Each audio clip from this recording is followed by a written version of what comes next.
번째 소식은 이번 주도 여러가지 콜라보 뉴스들이 있습니다. 보고 나서 약간 좀 사고 싶다는 흑우 욕심이 들었습니다. 보세요. 천하장사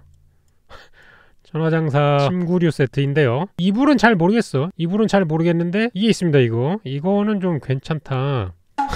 죽부인 같은 거죠. 죽부인 장베개. 요거는 좀 괜찮다. 요거는 좀 사보고 싶은 생각이 있다. 그리고 오른쪽에 이상한 걸 가져왔는데 얘는 좀 만드는 과정이 뭔가 좀 이상해서 가져왔어요. 이거는 조리퐁당이라는 건데 술이에요. 술 일단. 근데 이걸 어떻게 만들었냐 봤더니까 막걸리에다가 조리퐁을 말아가지고 우리 우유에다가 조리퐁 말아 먹듯이 조리퐁을 말아서 이거를 숙성시켰대요. 이게 조리퐁을 말아 놓은 거를 숙성을 시켰대. 그 다음에 이제 조리퐁을 걸렀답니다. 체에다가. 그러니까 실제로 국순당 막걸리에다가 조리퐁을 말아서 조리퐁 맛이 나게 한 막걸리를 파는 것이다. 그래서 제조 과정이 조금 특이하다. 이런 것들이 나왔답니다. 자, 그 다음에 피넛버터 스테커인데 한국 소비자 입장에서는 버거에다가 땅콩 버터를 넣는 게 좀 생소할 수 있어요. 근데 이게 북미에서는 더한 것도 나왔어. PB&J라 그래가지고 이 PB&J가 뭐냐면은 북미에서 사는 애들이 어릴 때부터 먹는 고정 간식 같은 거죠. 피넛버터 앤 젤리라 그래가지고 잼보다 조금 더 젤라틴을 많이 넣은 이런 찐득한 딸기잼 같은 거랑 땅콩이랑 섞어가지고 먹는 거예요. 애들 도시락으로 많이 나오는 약간 뭐라고 해야 되나? 이게 뭐가 있지? 국내에서? 삼김 같은 겁니다. 저는 삼김을 밥 대용으로 가장 많이 먹어가지고 삼김이죠. 삼김. 서양식 백반이라고? 무튼 뭐 이런 게 있으면 PB&J. 그래서 이 PB&J 버거 같은 게 많이 나왔어요. 땅콩 버터랑 딸기잼을 섞은 버거들도 진즉에 많이 나왔기 때문에 그냥 이제 땅콩 버터 정도 들어간 거는 별게 아니다. 그리고 사실 이 버거킹 같은 데서 이 땅콩 버터가 들어간 거를 메인 메뉴로 낸다? 쉽지 않습니다. 이런 결정. 왜냐하면은 이거를 매장에서 만들면은 이제 매장 전체가 땅콩과 같은 견과류를 사용하는 제조 공정 이런 게 돼버려서 국내는 많지 않은데 해외는 견과류 알러지가 엄청 심해요. 그래가지고 여기서 나오는 뭐 피넛버터 스테커뿐만 아니라 와퍼라던가 이런 것들이 모두 다 그런 거를 가정해가지고 이제 판매를 합니다. 그래서 견과류 알러지가 있는 사람들은 여기서 나온 와퍼도 조심해야 되는 상황이 되기 때문에 소비자 입장에서 좀 많이 꺼릴 수가 있죠. 그래서 이런 거를 잘 할 수가 없는 축에 속하죠. 근데 국내에는 이 땅콩 알러지, 견과류 알러지가 많지 않아요. 생각보다 한국인은 알러지가 많이 적은 편이다. 그래서 이런 것도 나올 수 있지 않나. 그러니까 문화의 차이에서 오는 그런 게 좀 있는 것 같다 라는 생각이었습니다.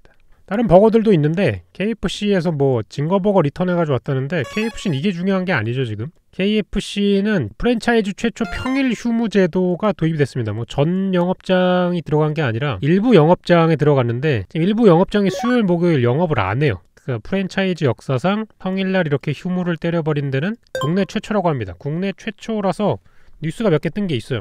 정기 휴점을 한답니다. 보통 이런 걸 안 하거든. 프랜차이즈에서는. 정기 휴점을 하는 가장 큰 이유는 뭐냐, 뭐 여러가지 뭐 근무적인 요소도 있는데 뭐 인력적인 부분도 구하기가 좀 어려운 부분도 있고 소규모로 굴리는 매장 같은 경우에는 업무량이 굉장히 많고 뭐 사람을 쓰자니 좀 애매하고 이런 것들 때문에 일부 매장에서는 그런 걸 감당할 수가 없어가지고 뭐 정기 휴점을 한다고 합니다. 근데 이게 사실 KFC만 문제가 되는 게 아니라 요식업 시장이 다 문제예요. 제가 최근에 뭐 셰프님들도 많이 만나보고 프랜차이즈 운영하는 회사의 대표분들도 많이 만나봤는데 외식업에서 일하는 사람이 거의 없어졌어요. 10년 전에 권 셰프님하고 일할 때랑 요즘이랑 달라. 그때도 구하기가 어려웠는데 요즘은 더 구하기 어려워. 어떤 게 구하기 어렵냐? 서비스 직원 구하기가 하늘의 별 따기야. 요리사 직원은 어떻게든 채울 수 있는데 서비스 직원이 없어. 이 외식업계 인력난 가중, 이 코로나19의 영향으로 뭐 외식업계 구인난이 심해졌다 뭐 이런 이야기가 나오고 주점 및 음식점의 인력 부족률이 2019년부터 올해 상반까지 3% 내외다. 다른 산업체 같은 경우는 2% 정도인데 다른 산업이 2%고 요식업이 3%면 다른 데보다 50% 더 힘들다는 얘기죠. 1% 차이지만 실제로는 다른 데에 비해 50% 정도 구하기가 더 어렵다 이런 얘기고, 그런 이유에는 음식점의 이제 업무 강도도 높은 이런 이유도 있겠지만 저는 그렇게 생각해요. 레스토랑 서비스직이 그냥 거쳐가는 일이에요. 레스토랑 서비스직에서 일할 바에야 그냥 내가 배달을 뛰는 게 돈을 많이 번다. 왜냐면 요새 배달도 인력난이잖아요. 코로나 때문에 배달이 엄청나게 많이 늘어났는데 라이더가 또 없기 때문에 내가 레스토랑에서 서빙할 바에야 그냥 원동기 면허증을 따가지고 배달을 돌리면은 훨씬 더 돈을 많이 번다. 뭐 이런 얘기도 많이 나온다고 합니다. 서비스가 평생 직장이 아닌 이유는 제가 봤을 때 롤모델이 없기 때문입니다.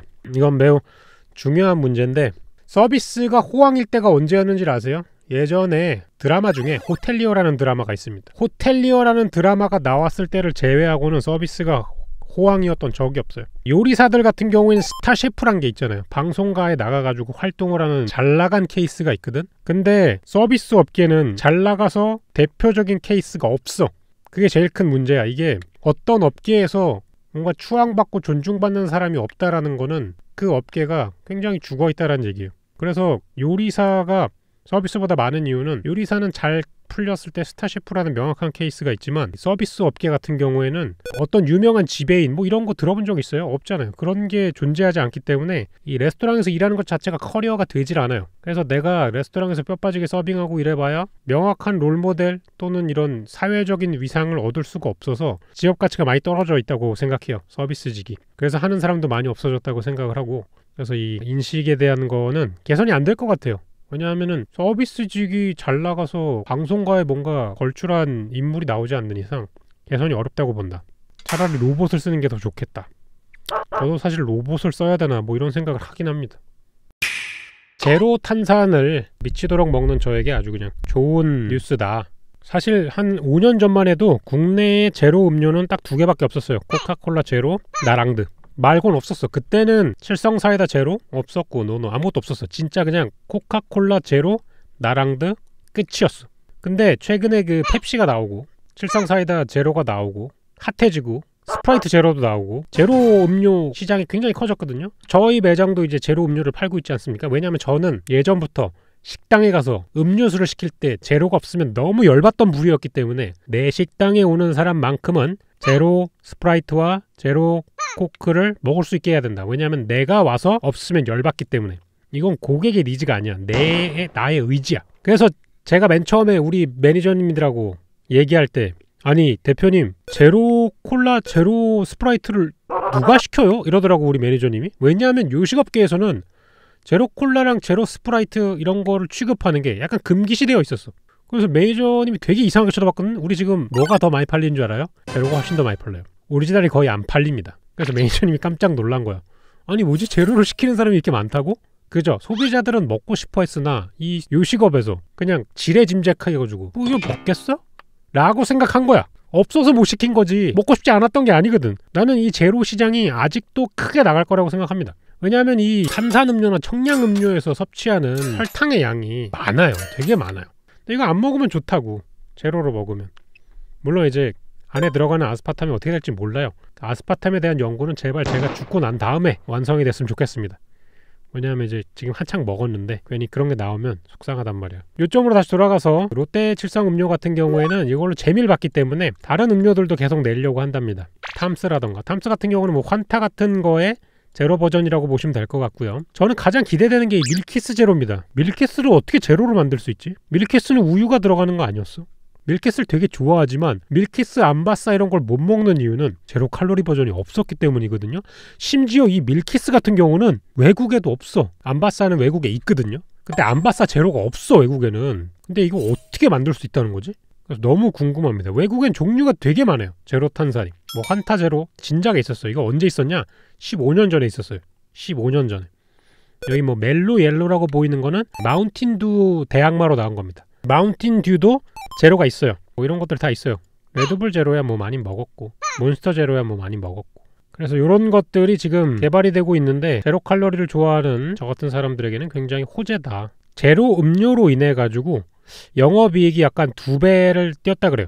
그래서 실제로 제로 음료를 마시는 사람이 예전에 비해서 엄청나게 늘었다. 그래서 확 늘리기로 했다. 이런 내용. 국내 배송이 진짜 빨라요 여러분. 마켓컬리 같은 경우에는 12시인가 11시 전에 시키면 내일 아침 6시에 옵니다. 주문부터 배송까지 이루어오는 시간이 한 6시간, 7시간 정도밖에 안 걸려요. 심지어 쿠팡 같은 경우는 지금 로켓 배송으로 시키면 12시 전에 주문 들어가면 내일 아침에 오는 게 있죠. 한 4-5시간 만에 주문이 오는 게 있단 말이에요. 한국은 진짜 이 새벽 배송 미쳤다. 보통 외국 같은 경우에 이런 거 없습니다. 한국만큼 이런 물류를 가장 선진화시킨 곳이 어디입니까? 아마존이잖아요. 아마존에서 뭐 드론을 이용해가지고 하고 AI를 이용해가지고 하고 뭐 이런 이야기들 많이 나오잖아요. 아마존도 이 정도는 아니다. 왜냐? 미국은 땅이 넓기 때문에 물리적으로 시간이 오래 걸린다. 되게 신기해서 마키아컬리 처음에 나왔을 때 내가 지금 시킨 게 내일 아침에 자고 일어나면 와 있다고 너무 신기했단 말이지. 근데 이거를 할 수 있는 게 뭐냐면은 자체 배송을 해야 돼요. 자기들이 가지고 있는 물건을 자기들 물류로 직접 빼서 그런 거야. 쿠팡 같은 경우도 로켓 배송이 되는 게 있고 되지 않는 게 있잖아요. 쿠팡이 가지고 있는 거를 쿠팡 물류로 돌리기 때문에 로켓으로 오는 거야. 그래서 국내에는 이 서로 그 새벽 배송 시장을 뺏기 위해 가지고 경쟁이 굉장히 치열해졌다. 예전에는 거의 컬리랑 쿠팡이 독보적이었는데 다른 데도 많이 생겨났다. 이게 어떻게 될지는 모르겠지만 경쟁은 언제나 소비자들한테 좋은 것이다. 이 업체들이 다만만 하지 않는다면. 문제가 될 요소는 하나예요. 새벽 배송하는 업체의 대표들이 한자리에 모여서 앞으로 모든 새벽 배송 서비스를 뭐 한 2만원쯤 받자 오키 해가지고 모두 다 이제 2만원으로 올리면 이제 그게 문제가 되는 거지. 소비자 입장에서 경쟁은 좋다. 아무튼 이런 내용들이 있었습니다. 다음 마트 뉴스는 또 2주 뒤에 뵙도록 하겠습니다. 여러분 고마워요.